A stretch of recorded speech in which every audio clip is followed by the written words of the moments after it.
Hola, buenas tardes a todos. Mi nombre es Diana Aguilar y voy a estar acompañándolos durante esta sesión. El comité organizador del encuentro, Anuyestic, les da la más cordial bienvenida a todos nuestros asistentes que nos acompañarán el día de hoy para formar parte del taller Optimización de la gestión educativa con inteligencia artificial, esperando cumplir sus expectativas con respecto al taller. Asimismo, me gustaría expresar nuestro agradecimiento al instructor de este taller, que ha aceptado compartir su experiencia y su conocimiento con todos nosotros. Una cordial bienvenida al maestro Pablo Job. Pablo es director de inteligencia y planeamiento estratégico en la Universidad Siglo XXI. Es CEO de la Edge Machine, especialista orientado a la gestión y el liderazgo de proyectos tecnológicos, con experiencia en el desarrollo de negocios a través de la explotación de datos y transformación digital. Maestro Pablo, estamos particularmente agradecidos de poder contar con su presencia. Les deseo una jornada de intercambios muy provechosa durante esta sesión del día de hoy y les cedo la palabra para iniciar el taller. Diana, muchas gracias por la presentación. De verdad, el agradecido soy yo por la invitación. Buenas tardes a todos los presentes. Un poco vamos a hablar, voy a compartir la pantalla para poder compartirles la presentación que tenemos preparada para el día de hoy.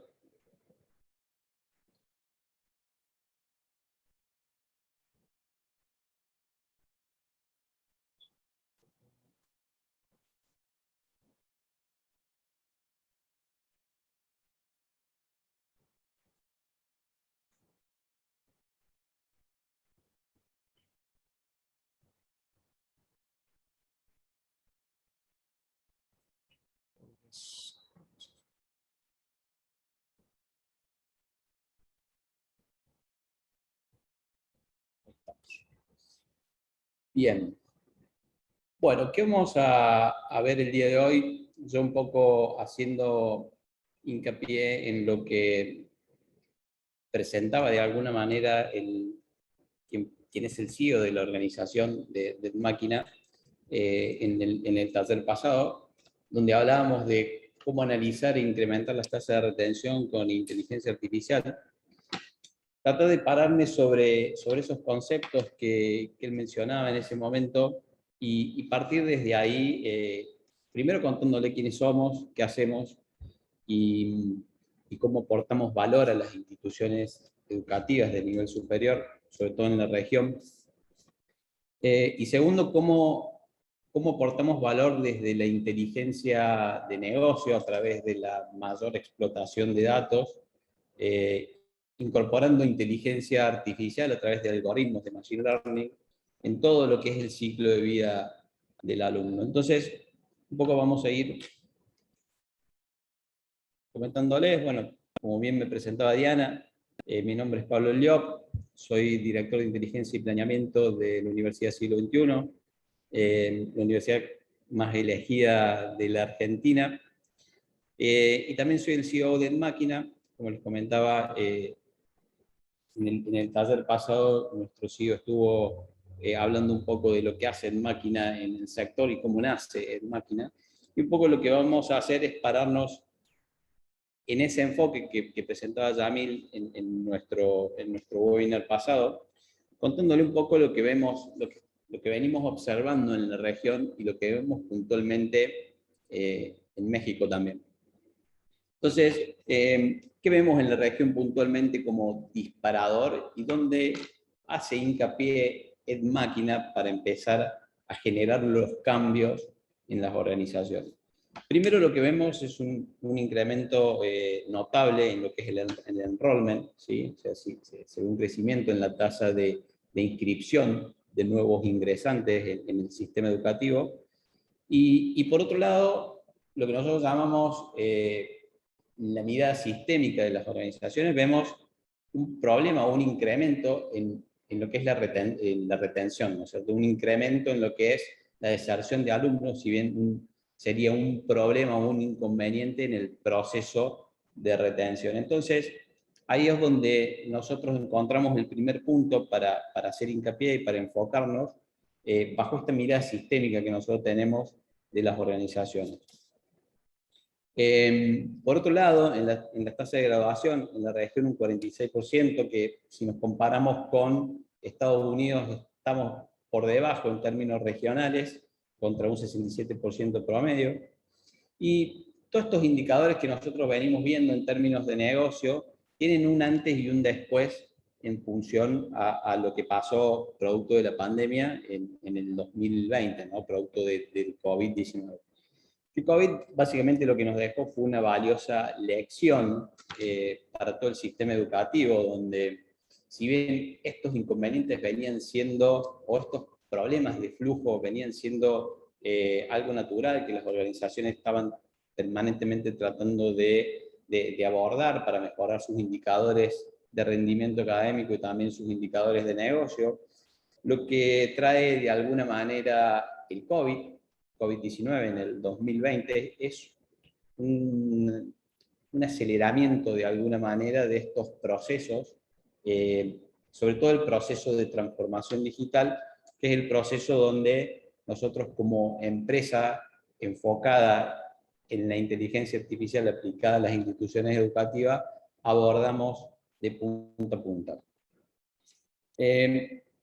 Como le comentaba, lo que se observa en la región, que posterior a la pandemia del COVID-19, el inconveniente de la transformación digital se agudiza de alguna manera, y lo que llamamos agudiza de alguna manera, es decir, se adelanta lo que estaba previsto hacer en los próximos 5 años, las organizaciones se lo plantearon en el año posterior a la pandemia, o sea, hay transformaciones que estaban pendientes, o que estaban pensadas ocurrir de acá a 5 años, que están empezando a ocurrir en este año, y donde encontramos mucho, de alguna manera, incompatibilidad con lo que las organizaciones están dispuestas a hacer o a proponer y lo que realmente necesita el sector para poder seguir explotando. Entonces, ¿cuáles son los indicadores que de alguna manera nosotros observamos que impulsan el cambio en las instituciones educativas de la región? Lo primero que vemos es, en términos de contexto, la competencia. Se empieza a incrementar la competencia de aquellas instituciones que venían de alguna manera abrazando el cambio tecnológico, venían de alguna manera abrazando la transformación digital.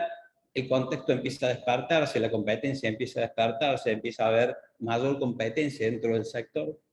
Empezamos a notar cambios en los hábitos de consumo, no tan solo en el sector educativo, sino esto se ve a nivel también de todas las industrias.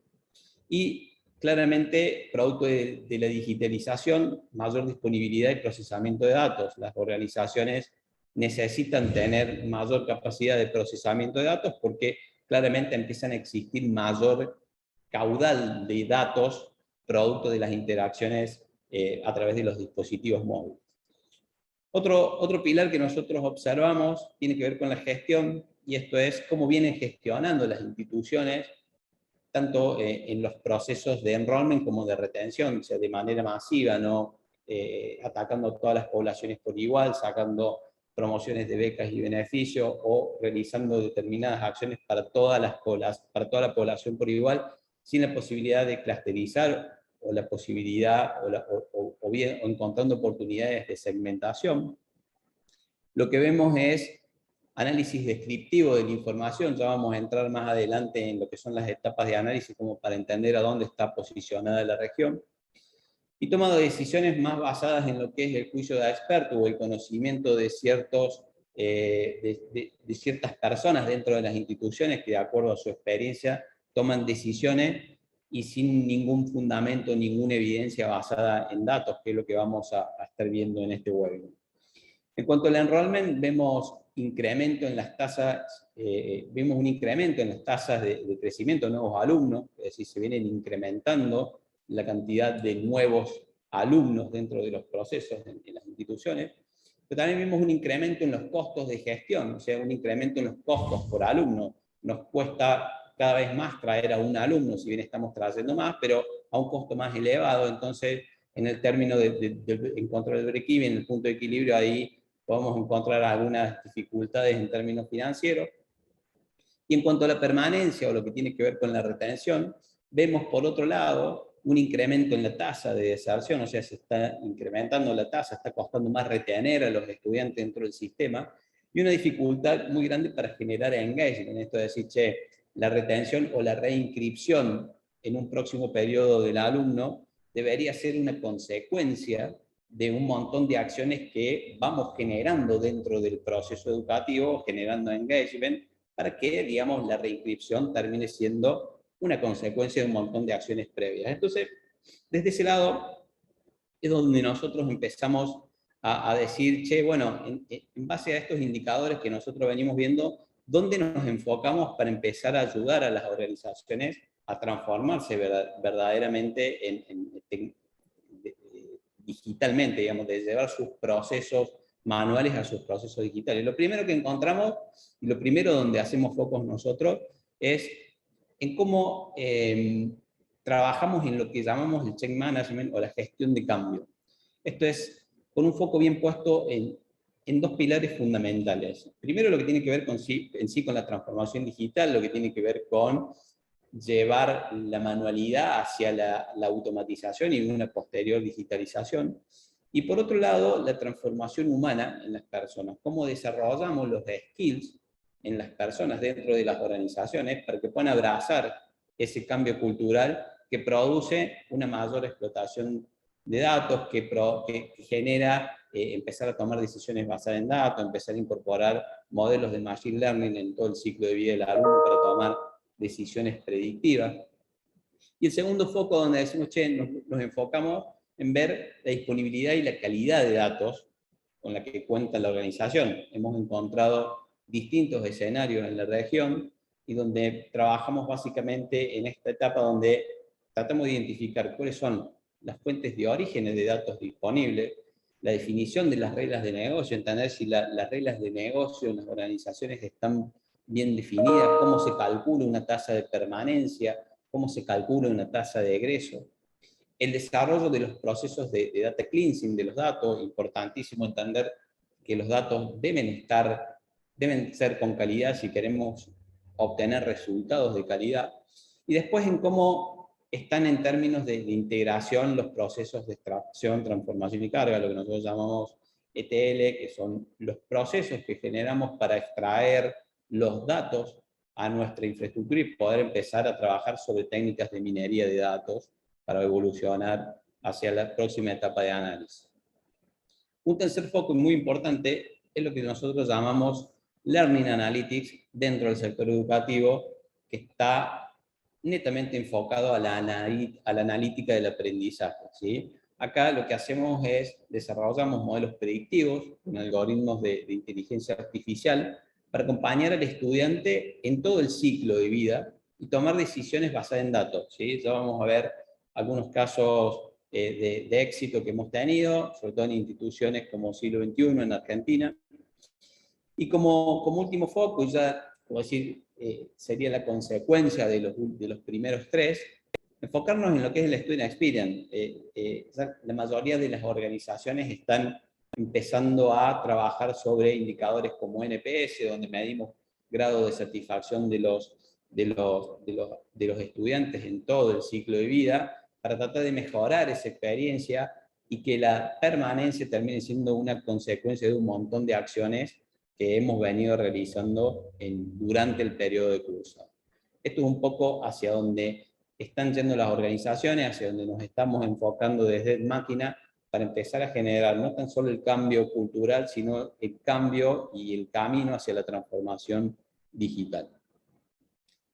Entonces, ¿cómo vemos a las instituciones de Máquina con una mirada sistémica? Recién hablábamos de que, y nos pasa muy seguido cuando tenemos nuestras primeras entrevistas, cuando hemos tenido nuestras primeras entrevistas con nuestras instituciones aliadas, es decir, primero, conocemos nuestro ciclo de vida del alumno, tenemos identificadas las etapas dentro del ciclo de vida, tenemos una mirada sistémica de la organización, una mirada sistémica que permite no solamente enfocarse en un flujo, como puede ser el flujo de ingreso de alumnos o como el flujo de retención de alumnos, sino verla sistemáticamente a la organización y entendiendo que si trabajamos estratégicamente sobre los flujos, podemos generar un stock que permita que la organización sea sustentable, que la organización pueda seguir invirtiendo en experiencia de los estudiantes, que pueda seguir invirtiendo en nuevos programas y que puedan ir de alguna manera eso permitiendo ganar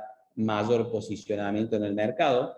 Entonces, identificamos nosotros 8 etapas claves dentro del ciclo de vida del alumno, que van desde la prospección, desde que el alumno es un lead hasta que egresa, y después medimos lo que sería extensión, que es cómo de alguna manera, cómo se involucra dentro de un mercado laboral. Entonces, si lo vemos como dinámica, si lo vemos bajo una dinámica de sistema, tenemos flujos de ingresos, tenemos un stock y tenemos egresos, que naturalmente se da por la deserción o por el propio egreso de los alumnos, y un set de productos dentro de máquina que trabajan en distintas etapas del ciclo de vida, siempre con una mirada sistémica, siempre con una mirada de decir sobre qué trabajamos en el flujo de ingreso, trabajamos en mejorar los procesos de admisión, mejorar los procesos de adquisición a través de modelos que nos permiten medir la probabilidad de conversión de un lead hacia un alumno. Después modelos de cross-selling de productos que nos permiten de alguna manera entender cuál es el mejor producto a ofrecerle al alumno en esa etapa de admisión. Sobre los flujos de egresos trabajamos sobre la retención y también trabajamos sobre modelos, perdón, se me pasó, voy a volver. Trabajamos también sobre modelos de upselling de productos, es decir, un alumno que está en su última milla de la carrera, ¿qué próximo producto podríamos ofrecerle para que nos vuelva a elegir como institución? Trabajamos sobre un modelo de perfil de graduado, entendiendo cuáles son los skills que deberíamos desarrollar en la última milla de la carrera para que ese alumno tenga una mejor inserción laboral. Eso lo hacemos consumiendo información a través de APIs disponibles que hay en las distintas plataformas utilizadas en el mercado laboral, como LinkedIn y otras tantas. Y sobre lo que es el stock, que es lo del medio, decimos cómo trabajamos para empezar a identificar las alertas tempranas de deserción, cómo trabajamos a través de un modelo de engagement para mejorar el grado de relacionamiento de los alumnos con la institución, cómo trabajamos en estrategias de revenue management para medir el grado de sensibilidad que tiene al precio y para poder definir un precio justo para un producto justo en una determinada región, y cómo trabajamos sobre la retención con un modelo integral que nos permite identificar cuál es la probabilidad de deserción que tiene un alumno en el próximo semestre. En la Universidad Siglo XXI esto lo llevamos adelante para una población de 74.000 alumnos, y la verdad que vamos a compartir como caso de uso el caso de la universidad, pero los resultados han sido muy positivos. Cabe aclarar que dentro de lo que nosotros consideramos interesante poder compartir con ustedes tiene que ver con, perdón, se me vuelve a pasar, tiene que ver con las etapas de análisis. Las etapas de análisis tienen que ver también con el grado de madurez. Recién hablábamos de cuáles son los indicadores que impulsan el cambio. Y hablábamos de que en la parte de gestión los análisis eran descriptivos. El análisis descriptivo es generalmente lo que hacen todas las organizaciones en una primera fase, que permite entender qué es lo que está pasando, qué va pasando. Estamos describiendo una situación en base a datos que vamos convirtiendo en información. Ya lo vamos a ver después en algún caso. Pero de alguna manera lo que mostramos acá son las etapas que nosotros ayudamos, donde nosotros aportamos valor a las instituciones de cara a lo que es la transformación digital. Yo les comentaba hace un ratito cuando empezábamos que el CEO de la organización contaba de alguna manera qué hacíamos como institución. Yo de alguna manera lo que quiero empezar a contarles es cómo lo hacemos. Y estamos empezando, y estoy entrando en la etapa del cómo, y me parece importante poder establecer las bases en este slide donde entendemos que existen etapas de análisis donde las organizaciones deben evolucionar para generar mayor valor en el negocio, pero entendiendo siempre que estamos generando mayor complejidad en el negocio.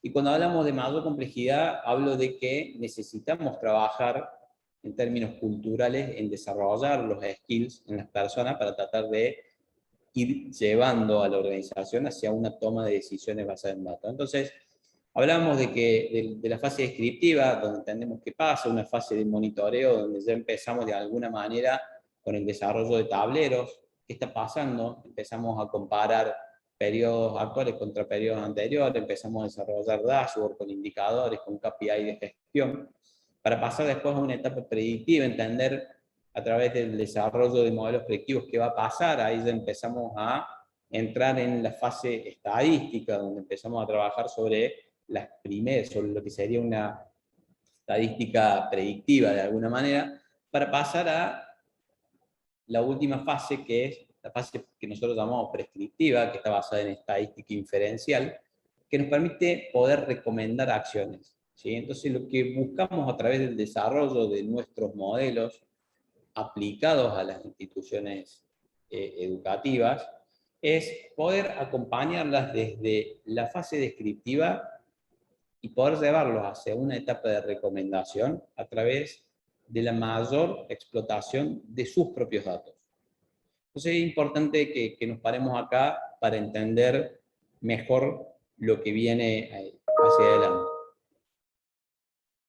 Algo que observamos en la región y que lo venimos viendo también en distintas entidades es que las organizaciones hoy, sobre todo las del sector educativo, toman decisiones y generan acciones y generan campañas y generan planes estratégicos y planeaciones estratégicas con el 20% de los datos que tienen disponibles. O sea, existe un 80% aproximadamente, lo venimos midiendo este ratio en toda la región, existe un 80% de datos que están en distintas plataformas que no forman parte de una base de datos relacional o transaccional con la cual la organización toma decisiones.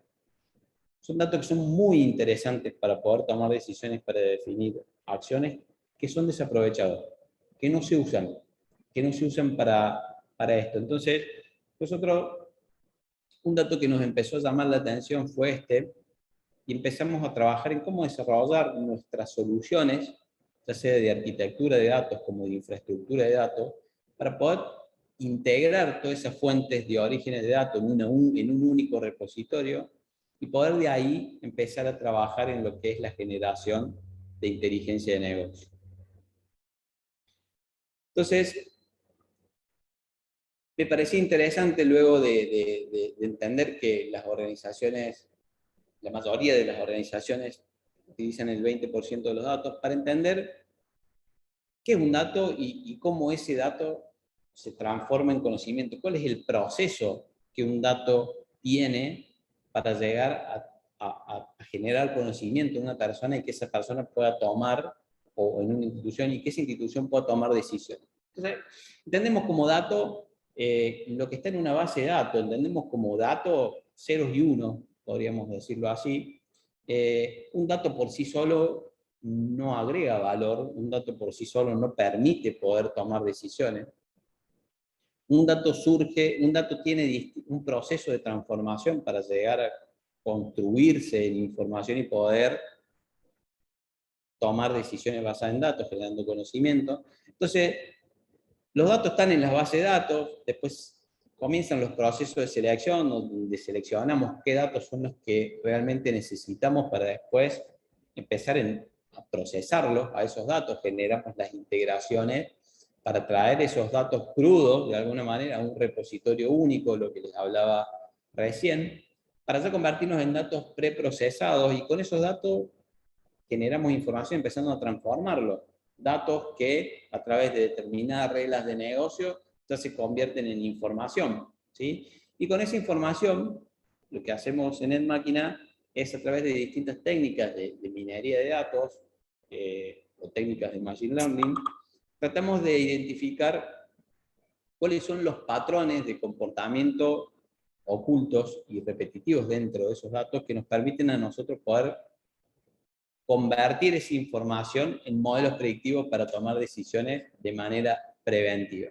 Entonces, luego en la última etapa, que es la etapa de interpretación y evaluación de los datos, ahí es donde empezamos a generar el conocimiento en las organizaciones. Entonces, de alguna manera, lo que quiero mostrar con esto es que nosotros partimos de los datos disponibles que tiene la organización, así sean muchos o sean pocos, así estén centralizados o descentralizados, pero tratamos de abordar todos, por eso nuestra infraestructura y nuestra arquitectura permite hacerlo, para tratar de, a través de esos datos, lograr la transformación necesaria para tratar de llegar a generar el conocimiento en la organización para la posterior toma de decisiones. Esto me parecía interesante porque muchas veces nosotros, en charlas que tenemos con nuestras instituciones aliadas en la región, confunden este concepto de lo que es dato de información. A mí siempre me gusta decir, che, el dato por sí solo no genera valor, la información que podemos lograr a través de la transformación de esos datos es lo que realmente nos permite poder llegar a tomar decisiones. Entonces, ¿cómo es el flujo de información sin gobierno de datos y cómo sería un flujo de información con gobierno? Algo que nos viene pasando de alguna manera en las transformaciones que venimos trabajando, donde encontramos en un escenario sin gobierno que la información va y viene, va y viene entre las áreas, hay áreas que gestionan los mismos datos que generan, se generan estos silos de información porque cada área como que desarrolla su propia métrica. Entonces cuando hablamos de permanencia para el área de administración significa una cosa y para el área de admisión y para el área de retención significa otra. Entonces hay expertise de negocio distribuido en cada área, pero no está centralizado. Hay arquitectura y tecnología generalmente en un área de IT y en un área institucional que puede llegar a tener un área de gobierno de datos o analytics. Y analítica alguna u otra área que la genera, pero cuando vemos el flujo de información, vemos que el flujo de información va y viene entre las áreas sin un gobierno o sin un concentrado. Lo que nosotros proponemos, lo que nosotros trabajamos bajo esta metodología que vamos a conversar en un ratito, es empezar a llevar la organización a empezar de alguna manera a trabajar con un gobierno de datos que permita poder generar un hub de información, un concentrador, y de ahí evolucionar la arquitectura de datos hacia una arquitectura self-service que permita llegar a lo que hoy se dice o se llama como cultura data-driven, que es tomar decisiones basadas en datos. Entonces, de alguna manera hablábamos al principio de decir, che, ¿cómo disponibilizamos datos por un lado y cómo generamos los skills en las personas para que puedan con esos datos generar información para la toma de decisiones? Eso de alguna manera es una de las 8 palancas que tienen que ver con el proceso de transformación digital. Ahí es donde el máquina agrega muchísimo valor y ya lo vamos a ver en un caso de éxito. Entonces, en un escenario así encontramos esfuerzos descoordinados entre las áreas, existencias de repositorios independientes, esto que hablamos de silos de información, comunicación escasa entre las áreas, cada área es como que genera su información y en función a eso toma sus propias decisiones sin validarla con otra área. Áreas de negocio y áreas de servicio al alumno con comunicación medianamente escasa. Imagínense en un área de servicio al alumno que genere su propia información y que sea distinta a la que administración utiliza para liquidar las cuotas y demás. O sea, la disconcordancia entre estas áreas, la mala experiencia que puede generar hacia el alumno, la inexistencia de un área de gobierno sobre los datos, inexistencia de política de datos y de estrategia de datos. Vamos a hablar un poco de estrategia de datos para entender de qué estamos hablando. Y en el escenario 2B, ya con un orden, con un concentrador, con un hub, con un repositorio único de datos, integración de las capacidades del hub, es decir, cuáles son las capacidades que debe tener ese concentrador de información, ya sea capacidades tecnológicas como capacidades que deben tener las personas que lo operan. Comunicación fluida con áreas de negocio y servicio al alumno, porque de ahí es donde sale la información para que las áreas puedan tomar decisiones.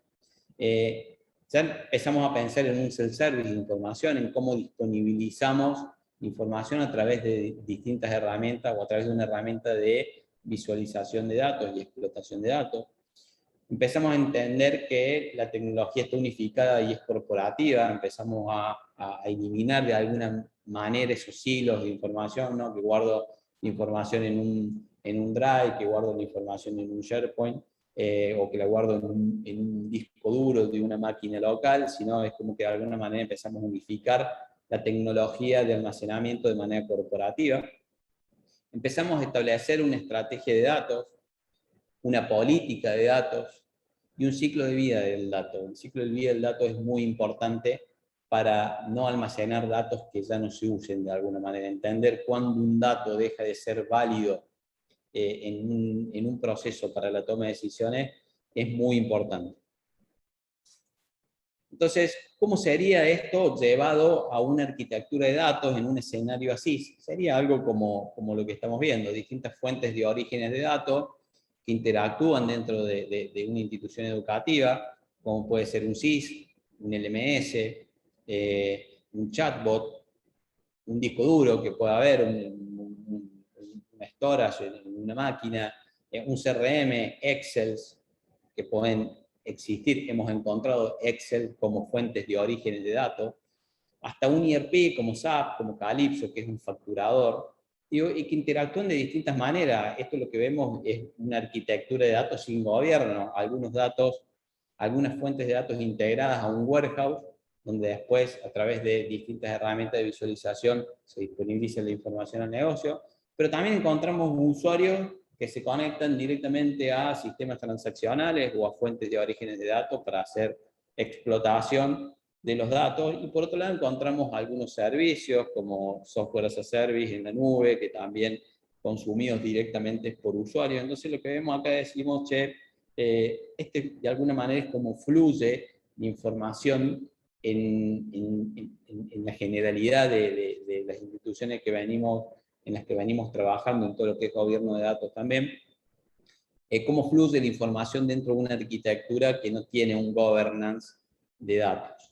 Entonces, de alguna manera es cómo establecemos los entornos específicos y los procedimientos para empezar a pensar en una arquitectura de gobierno de datos, cómo son los pasos para generar el ordenamiento de los datos, para empezar a pensar ya en una arquitectura de datos que nos permita evolucionar hacia análisis predictivo, hacia el machine learning, hacia el big data. Entonces, donde decimos, che, tenemos data de la operación, tenemos un business intelligence que también pueden converger en un único repositorio, cómo trabajamos con los datos de plataformas como social media, cómo trabajamos con los históricos de datos sobre los cuales seguramente las organizaciones tienen backup de información en algunos repositorios, y los datos de servicios que necesitamos para trabajar. Entonces, de alguna manera es como que identificamos las fuentes de orígenes de datos en estos 5 grandes grupos, de alguna manera, generamos los procesos de extracción, transformación y carga, para después empezar a pensar en análisis de Big Data o en análisis, digamos, en el Business Analytics de alguna manera. Entonces, de alguna manera esto es cómo establecemos esos entornos, cómo identificamos esos entornos en 5 grandes grupos, como para empezar a trabajar sobre la integración de los datos hacia un repositorio único. Entonces, empezamos a pensar en el escenario Chubí, en arquitecturas de solución. Esto es un caso de uso que hemos realizado para una institución en Argentina, donde de alguna manera empezamos a trabajar en la migración de lo que era su governance de datos montado en un Oracle on-premise cómo llevamos, cómo migramos esa infraestructura, esa arquitectura de datos a la nube, y cómo fuimos trabajando a través de los distintos componentes que nos permite, que nos trae la suite, en este caso de Microsoft. Entonces, a través de Azure Data Factory, que vendría a ser un orquestador de datos, empezamos el proceso de ingesta de datos para después llevarlo a un store que vendría a ser un data lake, donde los datos entran crudos de alguna manera, como vienen del sistema, de los sistemas transaccional.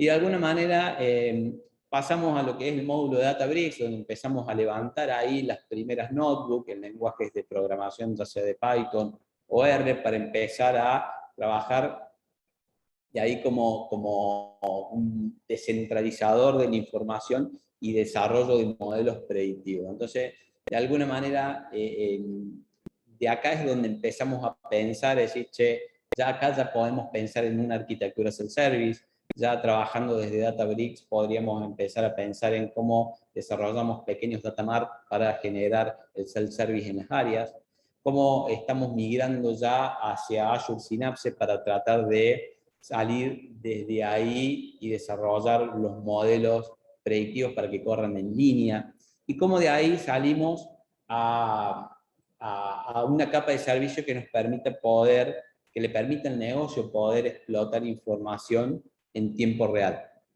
Entonces, de alguna manera, este es lo que sería una especie de arquitectura de solución. Cada institución tiene su complejidad. Este es un caso genérico que traemos. Algunas organizaciones pretenden avanzar con menos componentes, otras con más, dependiendo del grado de madurez que tienen. Y ese grado de madurez es donde nosotros trabajamos en establecer un diagnóstico de madurez en lo que es gobierno de datos, para acompañar y para establecer una estrategia de transformación para llevar a las organizaciones a tomar decisiones basadas en datos. ¿Cómo pensamos en evolucionar lo que recién veíamos y ya pensar en llegar a una arquitectura self-service que nos permita ya llegar a lo que es el data driven, que es tomar decisiones basadas en datos? Es importante que entendamos cómo empezamos el proceso y cómo de a poquito, en términos de arquitectura y en términos de infraestructura, vamos llevando a las organizaciones a que puedan tomar decisiones basadas en datos de manera independiente. Entonces, donde vemos las fuentes de orígenes de datos, lo que veíamos recién, pero en un caso ya de arquitectura, cómo ingestamos en un data lake a través de un proceso de ETL. Acá vemos los 5 pasos abajo del proceso de ETL. El proceso del componente Databricks, de donde ahí levantamos como las notebooks y salimos como un orquestador desarrollando distintos datamart para que las áreas puedan explotarla, ya sean como herramientas como es Power Query, o Power BI, o directamente con Excel, pero estableciendo una arquitectura que permita tener, por un lado, el governance de los datos, y por otro lado, una vez que se trabaja en paralelo para desarrollar los skills en las personas y llevar el cambio cultural hacia una cultura data-driven, empezar a trabajar en lo que es una arquitectura self-service para disponibilizar los datos para la toma de decisiones. Nos parecía interesante, ya que hablábamos de gobierno de datos, empezar a entender qué es el ecosistema, cómo nosotros percibimos el ecosistema de gobierno de datos en las organizaciones, qué implica el ecosistema de gobierno de datos, y dónde estamos haciendo foco en las instituciones educativas de nivel superior, ¿sí? Si bien el ecosistema consta de 8 pasos, de 8 técnicas, nosotros hoy estamos enfocándonos en lo que es el Master Data Management, que es la gestión de datos maestros, que es tratar de desarrollar una base única de alumnos, un Golden Record, lo que se llama Golden Record, para poder generar un único repositorio de datos, un único lugar de la verdad, y de ahí empezar a desarrollar tanto inteligencia de negocio a través de reporting, como también inteligencia de negocio a través del Business Analytics, donde empezamos a desarrollar modelos descriptivos, modelos predictivos y ya modelos de recomendación. ¿Sí? Entonces, cuando hablamos de Master Data Management, hablamos de por qué es importante de alguna manera lo que llamamos MDM en las instituciones educativas. Lo primero, el acceso a las métricas de calidad de datos, esto que hablábamos, decir, che, contamos con un repositorio único de datos donde desarrollamos todos los procesos de ingesta y transformación de datos y donde nos aseguramos de que el dato que llegue a ese repositorio sea confiable, sea de calidad, esté disponible en el momento que la organización lo necesita y esté disponible por las herramientas y por los canales que las áreas de negocio y las áreas académicas lo necesitan. Equilibrio entre el gobierno de Haití, las áreas de Haití con las áreas de negocio y las áreas académicas, donde de alguna manera, como hablábamos recién, concentrando la información en un único repositorio, podemos establecer distintos modelos de reporting para distintas áreas de negocio, como en el caso de administración necesitará información sobre la facturación, sobre la cobranza, como el área de marketing necesitará conocer información sobre las ventas, sobre cómo avanza una estrategia de marketing o una determinada campaña a través de un campaign manager, y las áreas académicas, información sobre variables de rendimiento académico que permitan entender, que podamos hacer clustering dentro de la población de alumnos para poder identificar comportamientos distintos. Mejores prácticas de políticas y procesos. Claramente, cuando la información está consolidada en un único repositorio, los procesos de integración, transformación y carga están documentados y están versionados, y los procesos de la organización fluyen de otra manera, porque hay un único lugar donde están los datos y es el único momento, de alguna manera, el único repositorio de la verdad. Eliminamos de alguna manera estos hilos de los que hablábamos hace un ratito. Gestión de los datos maestros como servicio compartido, entender que una base única de alumnos puede ser, o un único modelo de datos, podría tener 3 o 4 maestros de datos, un maestro de alumno, donde está toda la información consolidada del alumno, información de rendimiento académico, donde está toda la información de las materias y la carrera que cursan esos alumnos. Después otro maestro de datos podría ser el que esté relacionado a la administración, cuando paga un ticket o cuando paga un arancel, esos alumnos. Entonces digo, podríamos establecer dentro de un golden record, dentro de un modelo de datos maestro, distintos maestros de datos que permitan poder llegar a las distintas áreas de negocio. Y minimizar de alguna manera la burocracia, esto que hablamos al principio, los costos, los tiempos y la eficiencia en la toma de decisiones, ya empezando a tomar decisiones basadas en evidencia, basadas en datos que sabemos que son datos de calidad, que son datos que están disponibles siempre, que son datos que están actualizados de manera diaria o de manera, o pueden ser datos en real time, si pensamos en una arquitectura de solución como la que veíamos recién.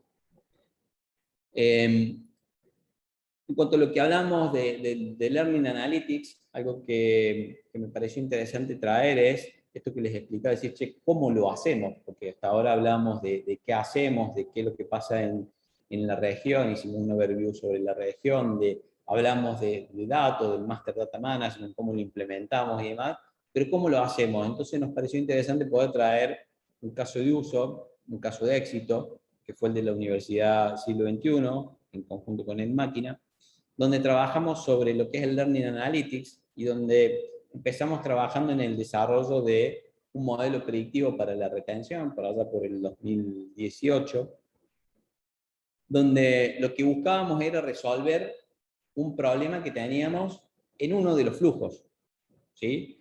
Pero con la mirada sistémica de decir, che, ¿por qué se genera ese problema en la retención? Y probablemente puede ser porque estamos haciendo un onboarding distinto, porque estamos haciendo un onboarding que no es tan eficiente, porque las acciones de seguimiento académico que venimos haciendo no apalancan demasiado a la decisión de reinscribirse. Puede haber un problema de pricing, porque el alumno tiene que pagar un arancel o una matrícula. Puede haber un problema de ingresos, un inconveniente socioeconómico, sociodemográfico. Entonces empezamos a trabajar sobre ese punto de dolor y empezamos desarrollando un modelo predictivo que posteriormente se convierte en un modelo de recomendación de acciones, donde lo primero que empezamos a hacer es, queríamos conocer, la universidad, la institución quería conocer la chance de que un estudiante de carrera de grado y pregrado se reinscriba en el próximo semestre. Entonces, trabajamos primero en entender cuál era la información que había disponible para poder desarrollar esa solución. Y desarrollamos un algoritmo que nos permitió no tan solo hacer clustering, sino también nos permitió poder predecir un comportamiento. Cuando decimos hacemos clustering hacemos segmentación, definimos distintos clústeres dentro de una población, y dentro de estos clústeres hay alumnos o estudiantes que tienen características similares, pero a la vez distintas de los otros clústeres dentro de la misma población. Y también queríamos predecir, entender cuál era la probabilidad de alguna manera, cuál era la chance de que ese alumno se reinscriba en el próximo semestre. Entonces, empezamos a ver qué información había disponible y encontramos variables que tenían que ver con producto, con la carrera que estaba estudiando, variables que tienen que ver con el rendimiento académico, con los medios de pago que utilizaba el alumno para pagar su matrícula y su arancel. Y cuando hablábamos de medio de pago también estaba asociado a la sensibilidad de precios. Encontramos que si había mejores planes de pago, el alumno tomaba decisiones mucho más rápido en la reinscripción.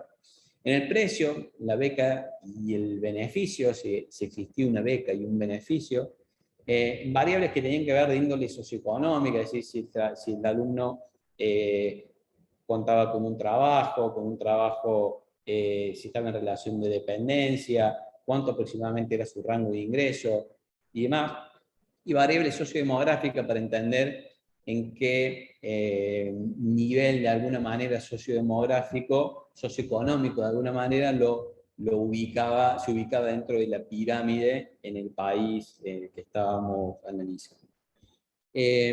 Los resultados de este modelo fueron verdaderamente muy buenos.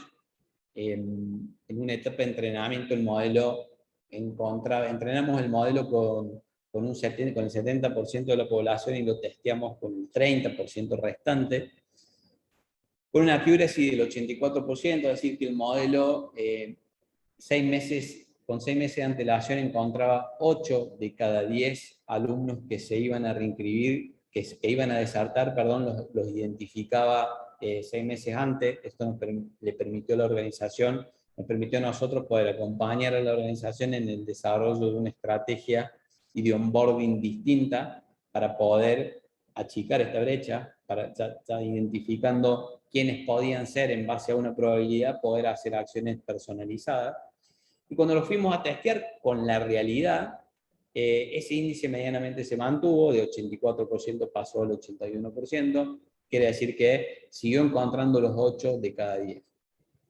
De alguna manera, como feature más importante que nos arroja el modelo, tienen que ver con variables socioeconómicas y sociodemográficas, como el score. El score es una variable que en el país donde está, en un país como Argentina, el score es una variable que da información sobre cómo cumple ese individuo sus obligaciones financieras en base a lo que gana, cuánto es lo que gasta, qué disponibilidad económica tiene, y cuál es su condición socioeconómica también.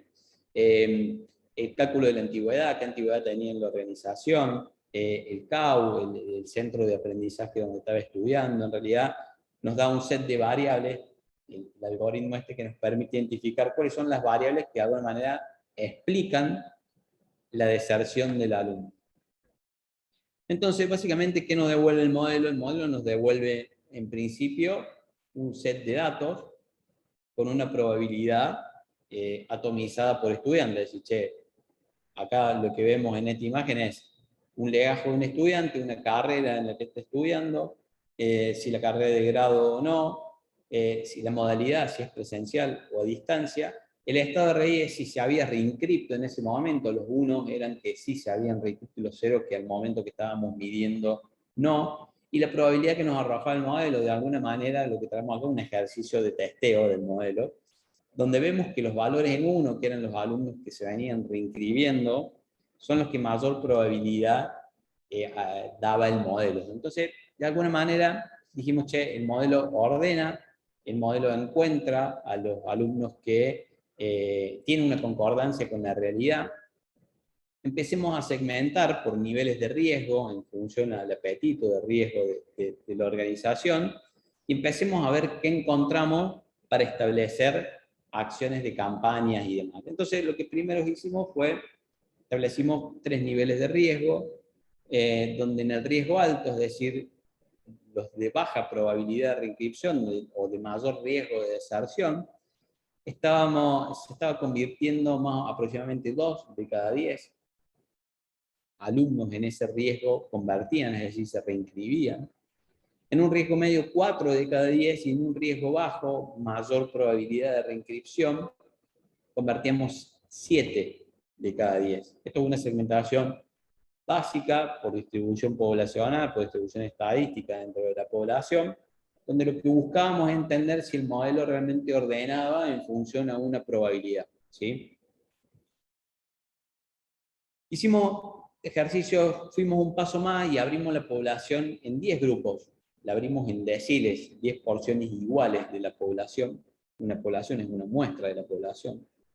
Y lo que encontramos es claramente lo que estos modelos permiten que las organizaciones logren, mayor nivel de segmentación hasta poder llegar a la personalización. Entonces, donde veíamos que en el decil 1, los de más baja probabilidad o los de mayor riesgo, seguíamos convirtiendo 2 de cada 10, pero ya en el decil 10 convertíamos 9 de cada 10.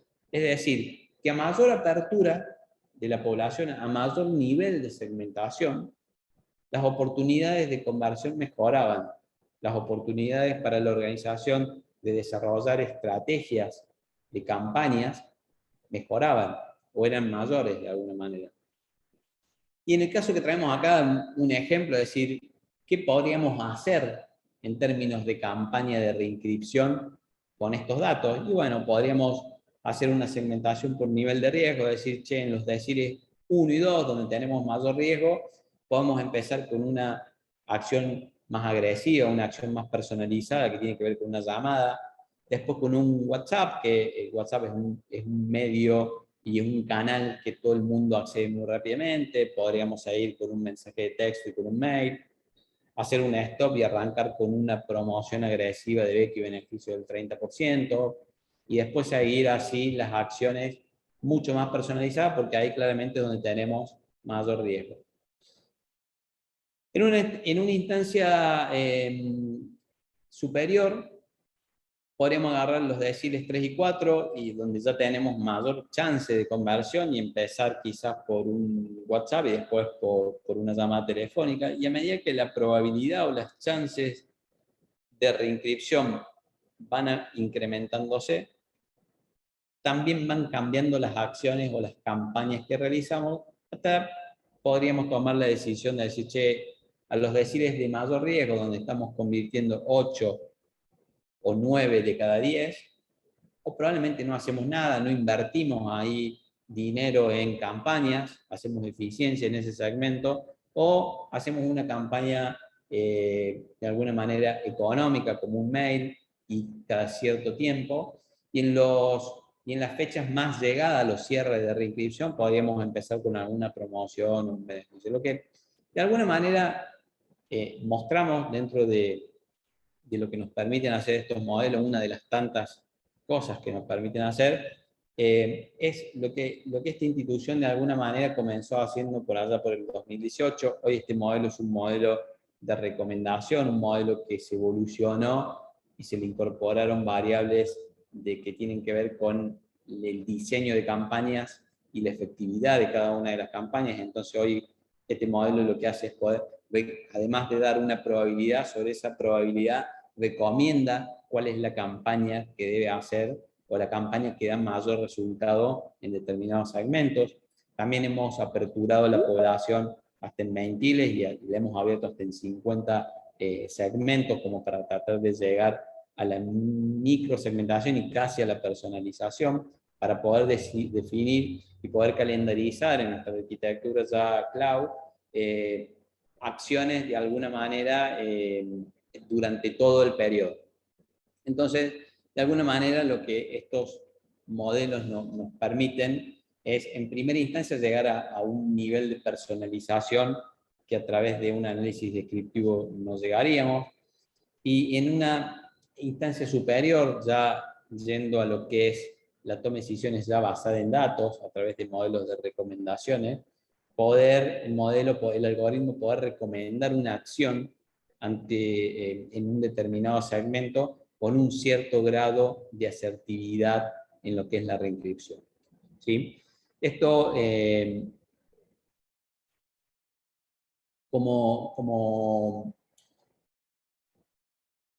aprendizaje, en este caso puntual, este modelo que mostrábamos recién, no tan solo sirvió para la retención, ¿sí?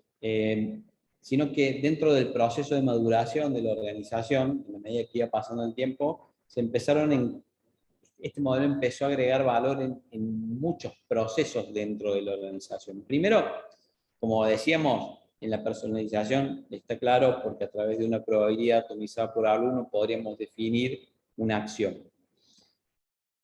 Eso claramente nos permitió poder poder automatizar una decisión, poder calendarizar una campaña para que en determinado momento, determinado día, hora, se dispare la campaña a una determinada población dentro de un workflow ya definido en nuestra plataforma. Permitió hacer recomendaciones en función a un algoritmo de aprendizaje supervisado que entendimos cuál era la acción más adecuada para un determinado perfil de alumno en qué momento del tiempo. Entonces, calendarizando esa acción a través de un Campaign Manager se disparaba automáticamente y después se medía la efectividad. Pudimos agregar valor en el pricing, poder definir el precio justo, ya sea para la reinscripción o para la admisión de nuevos alumnos. Pudimos agregar valor al forecasting, entendiendo que saliendo de lo que era la gestión masiva y tratando de gestionar por segmentos de riesgo, entonces permitió poder hacer acciones de forecasting y de presupuestación mucho más efectivas, saber en qué segmento teníamos que agregar o invertir más que en otro, entonces hacer mejor administración del presupuesto de nuestro forecast. Y claramente con un impacto grandísimo en la eficiencia. Esto dado en lo que hablábamos al principio, es decir, che, cómo nosotros concebimos las instituciones bajo una mirada sistémica, atacando los flujos y pudiendo generar eficiencia desde los flujos. Esto en la organización en siglo XXI, durante el 2020, un año de pandemia, un año de pandemia causada por el COVID-19, generó resultados como una mejora en 10 puntos en la persistencia bruta, es decir, la organización venía trayendo 84 puntos aproximadamente de persistencia bruta, ese año cerraron en casi 93 puntos de persistencia bruta.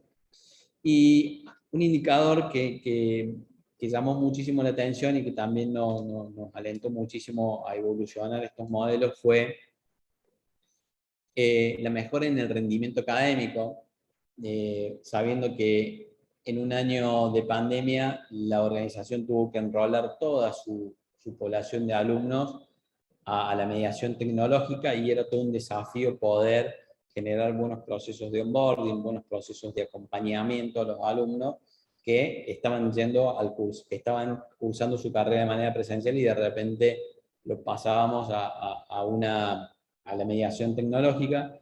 La experiencia fue buenísima, la experiencia fue muy alentadora, una mejora del 30% en lo que fueron los indicadores de rendimiento académico. Esto en términos de retención de alumnos y en términos de nuevos alumnos, si comparamos primer semestre del 2021 versus el 2020, empezamos el inicio de clases, por allá por el 20 de marzo, con un incremento del 45% por encima de lo que había sido el primer semestre del año pasado. Y después lo fuimos midiendo en distintas instancias del primer semestre, hasta el cierre en junio, donde terminamos 43% por encima del año pasado, es decir, generamos 43% de crecimiento en el enrollment respecto al año anterior. Esto claramente porque los modelos de lead scoring que actúan en la primera etapa del ciclo de vida del alumno, también trabajamos fuertemente ahí en mejorar la estrategia de lead para mejorar el target de los leads y empezar a encontrar leads o prospectos dentro del mercado que sean los que más permanezcan dentro del sistema. Esto provocó un 23% en la generación de leads respecto a lo que se había presupuestado en ese periodo, o sea, se generaron 23% menos de lead que el año anterior, generando una conversión 43% mejor. Y también claramente un 35% de impacto de ahorro vendría a ser en lo que fue el costo por alumno. Lo que hablamos al principio de la presentación, dónde nos enfocamos o dónde hacemos foco o cuáles son los indicadores que de alguna manera impulsan el cambio, tenían que ver con el costo por alumno, el costo de gestión de alguna manera, y lo que traen estos modelos interactuando en todo el ciclo de vida, pero puntualmente en procesos que están apuntados a los flujos, como en este caso el flujo de admisión, permitió generar menos leads con mejor conversión y permitió bajar un 35% menos el costo por alumno, es decir, el costo que le cuesta a la organización traer un nuevo alumno. Ha sido para mí un placer enorme poder compartir este contenido. Espero les haya sido de gran utilidad. Hemos tratado de ser lo más claro posible y traer un caso de uso para que podamos tangibilizar cómo trabajamos en las organizaciones desde el origen de los datos, cómo generamos inteligencia de negocio a través de los datos y cómo acompañamos a las organizaciones a desarrollar estrategias inteligentes basadas en la transformación digital y humana.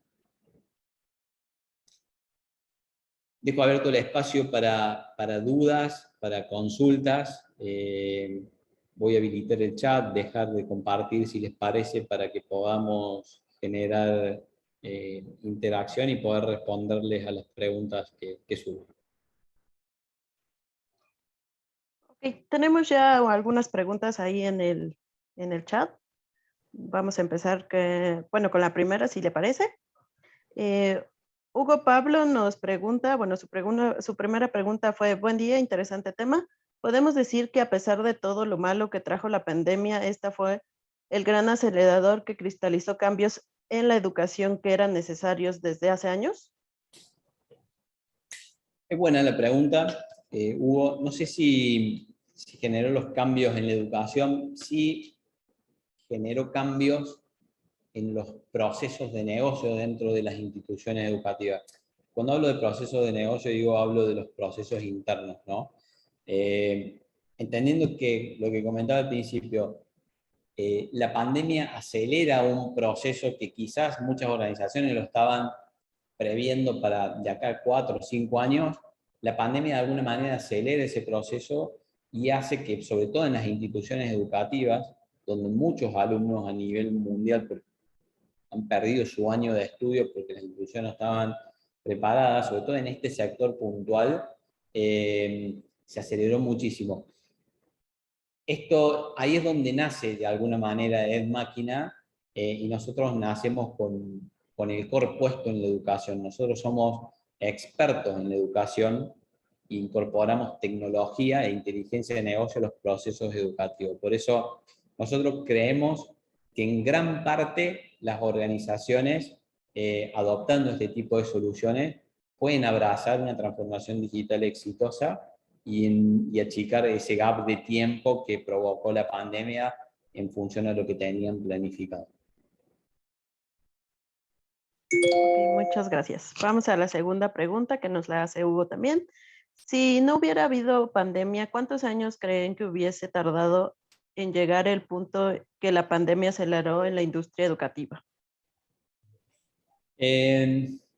Nosotros, nosotros no concebimos la educación como una industria, así como un sector que creemos que era un sector que venía muy rezagado en cuanto a evolución tecnológica y a la incorporación de inteligencia de, inteligencia de negocio, vamos a decirlo así, a través de la explotación de datos. Lo que nosotros estamos viendo en la región es que muchas organizaciones tienen temor de abrazar este proceso porque piensan que no están preparadas en términos de datos. Y hay un mensaje para todos, y aprovecho la pregunta de Hugo y de paso la respondo, es no necesariamente tenemos que tener todos los datos ordenados. Con los datos que tenemos disponibles podemos empezar generando pequeños MVP que ya agreguen valor a los procesos y de a poquito eso va a ir evolucionando a la organización hacia la transformación digital,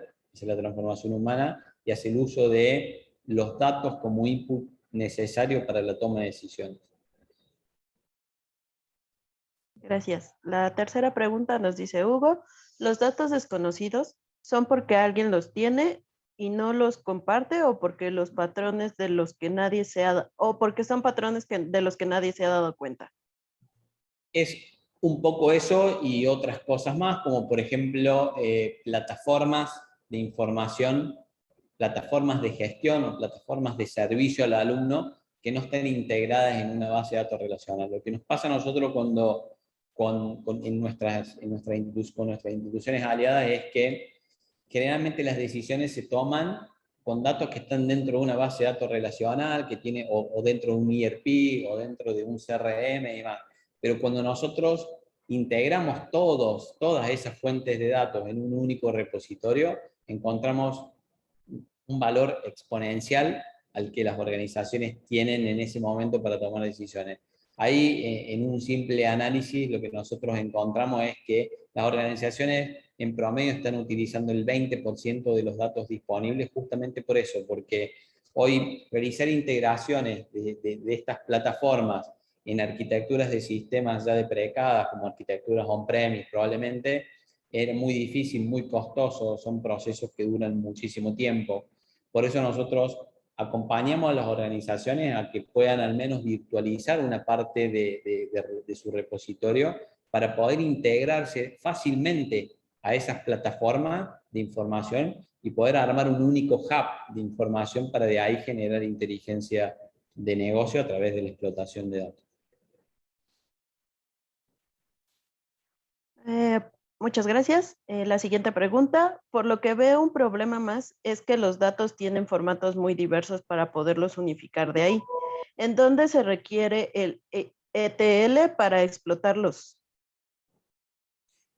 Bien, es muy interesante la pregunta porque la solución que nosotros pensamos abarca instituciones que no tienen procesos desarrollados, ya sea para la explotación, para la extracción, transformación y carga de datos, como instituciones que ya tienen en el polo opuesto algo de su arquitectura ya montada en la nube. Nuestra solución es simplemente, es transparente hacia los usuarios en ese sentido. Nosotros disponibilizamos un repositorio de nuestra infraestructura donde las instituciones pueden alojar ahí los inputs que el modelo necesite, el modelo corre automáticamente y en el mismo repositorio devuelve los resultados con las recomendaciones. Eso se piensa en una primera instancia. En una segunda instancia, ya en una instancia de recomendación automatizada, nosotros disponibilizamos nuestra plataforma para que esos resultados también se vean de manera interactiva. Y yendo un poquito más atrás y quizás al foco de la pregunta es, nosotros ayudamos a las instituciones a través de una célula de trabajo que incorporamos dentro de las instituciones en la primera etapa del proceso para entender cuál es la calidad de datos y ahí que tiene la institución y cuál es la disponibilidad de datos y ahí acompañamos en el desarrollo de los procesos que hagan falta para ir en paralelo y posteriormente evolucionar hacia una arquitectura de datos más sólida. Muchas gracias. La siguiente pregunta es de Víctor Manuel. Nos dice, ¿cuál es la ruta de la comunicación en una universidad y a partir de qué datos e información para la toma de decisiones? Y nos hace una segunda pregunta que dice, ¿y qué herramienta computacional sugiere? Herramienta computacional, me imagino que se refiere a, podría ser un poquito más específico, porque de herramientas computacionales podríamos hablar de herramientas de visualización y explotación o herramientas de procesamiento de datos. Pero hoy me quedo primero con la primera parte de la pregunta y hablo de la ruta de información.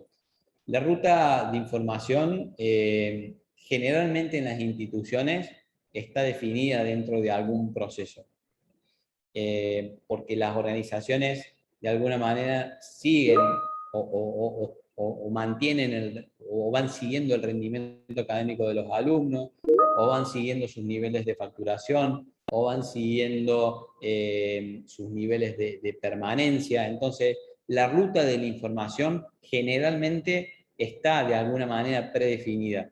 Nos pasa que cuando entramos a los procesos de la generación de esa información, esa ruta termina cambiando naturalmente porque encontramos formas de optimizarla, encontramos quizás un valor agregado para dejarla en la institución donde generamos ya procesos más estandarizados, desarrollamos los procesos de extracción, transformación y carga ya calendarizados para que corran automáticamente. Entonces, ahí es donde decimos nosotros empezamos agregando valor en ese proceso desde el primer momento, ¿sí? Nosotros disponibilizamos recursos para trabajar justamente en definir esa ruta de la información. En cuanto a la segunda parte de la pregunta, donde hablábamos de herramientas de explotación, nosotros tenemos desarrollado una infraestructura serverless, donde está desarrollada de la manera más transparente para el usuario. Si bien es una infraestructura que lleva mucho tiempo armarla, porque tiene su complejidad, mucha complejidad técnica, pero para el usuario es sumamente transparente, está montada en AWS, y como herramienta de explotación desarrollamos los dashboard webs customizados para cada una de las organizaciones, en el caso de que así lo requiera. Eso es un desarrollo en Angular que se hace puntualmente para la organización, y si no, ponemos a disposición nuestra plataforma también que tenemos desarrollado, donde ahí se cargan directamente los datos y el modelo arroja los resultados con las recomendaciones. Siempre el algoritmo customizado y desarrollado para esa institución en particular.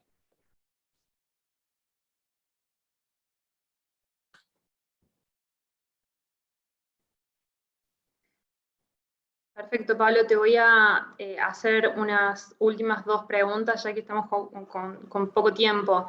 ¿Qué algoritmo o redes neuronales utilizaste?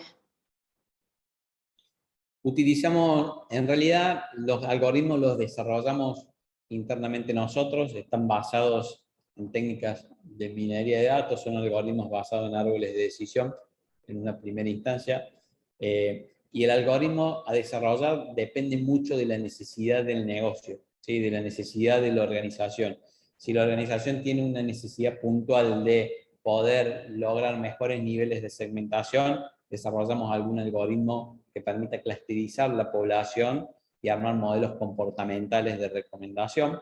Si la organización necesita poder predecir algún comportamiento para poder adelantarse y desarrollar campañas de acción de seguimiento y demás, ahí utilizamos algoritmos de regresión basados en regresiones logísticas o regresiones múltiples de acuerdo de acuerdo al caudal de datos que tengamos y al historial de datos que tengamos. Ya para desarrollar un algoritmo de regresión necesitamos mayor histórico de datos, por eso esa pregunta es como que tiene múltiples respuestas, porque depende mucho de qué caudal de datos tiene la organización y qué historial de datos tiene la organización, y fundamentalmente cuál es la necesidad que quiere resolver, cuál es el problema que quiere atacar. Entonces, si hablamos de segmentación, desarrollamos algoritmos de clustering. Si hablamos de predicción desarrollamos algoritmos basados en predecir comportamiento, basados en regresiones,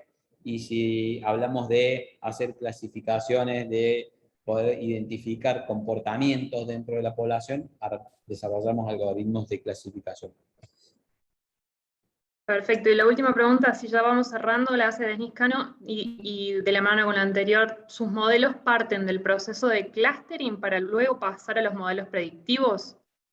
Lo mismo, dependiendo de la necesidad de la organización. Nos ha pasado que empezamos resolviendo un problema de segmentación donde arrancamos, sí, desarrollando un modelo de clustering, y después vamos pasando todo el proceso que veníamos de las etapas de análisis y llevamos ese algoritmo hacia una etapa de recomendación. Pasamos por la predicción, una vez que tenemos historia necesaria para poder llevar ese algoritmo de recomendación hacia una predicción. Para eso necesitamos un cierto historial de datos y un cierto caudal, para después pasar a una etapa ya prescriptiva donde podemos recomendar acciones en función a una predicción y a un segmento determinado dentro de la población. Perfecto, Pablo. Bueno, muchísimas gracias a ti y al equipo de Anuia STIC que nos ha dado este espacio. Por favor, el agradecimiento es mío. Yo agradezco a todos por la invitación y a todos los participantes que permanecieron en esta webinar. Ok, muchas gracias. Si me permite darle unas últimas palabras. Gracias, maestro Pablo. Con esta última sesión damos por finalizado el taller. Esperamos haber cumplido las expectativas iniciales. Sabemos que la tecnología y los conocimientos se enfrentan a un constante crecimiento y cambio, por lo que las temáticas sobre TIC no están agotadas. A partir de este taller, muy por el contrario, creo que para todos ha surgido nuevas ideas, preocupaciones e intereses, que esperamos puedan ser la punta de lanza para que ustedes impulsen innovación, actualización y estandarización dentro de sus instituciones. En nombre del comité Anuia STIC, les doy mis más sinceros agradecimientos y reconocimiento para el exitoso trabajo que han realizado. Asimismo, te quiero agradecer a ti, maestro Pablo, por brindarnos este taller, así como a todos los instructores que nos han acompañado a lo largo de este taller. Al maestro Yamil Rabat, al licenciado Nicolás Dávila, al licenciado León Molina, al maestro Andrade Payaro. Muchas gracias a todos y así como a Ed Machina por su colaboración en la realización de estas sesiones. Por último, está cordialmente invitados para que asistan a las conferencias de paneles de expertos y exposiciones del encuentro Anuia STIC, que se estarán llevando a partir de los días 27, 28 y 29 de octubre. Les recordamos que en el transcurso de las siguientes 2 semanas se estarán generando sus constancias y se las harán llegar por medio de su correo. Un saludo a todos y que tengan un buen día a todos. Muchas gracias. Chao, chao.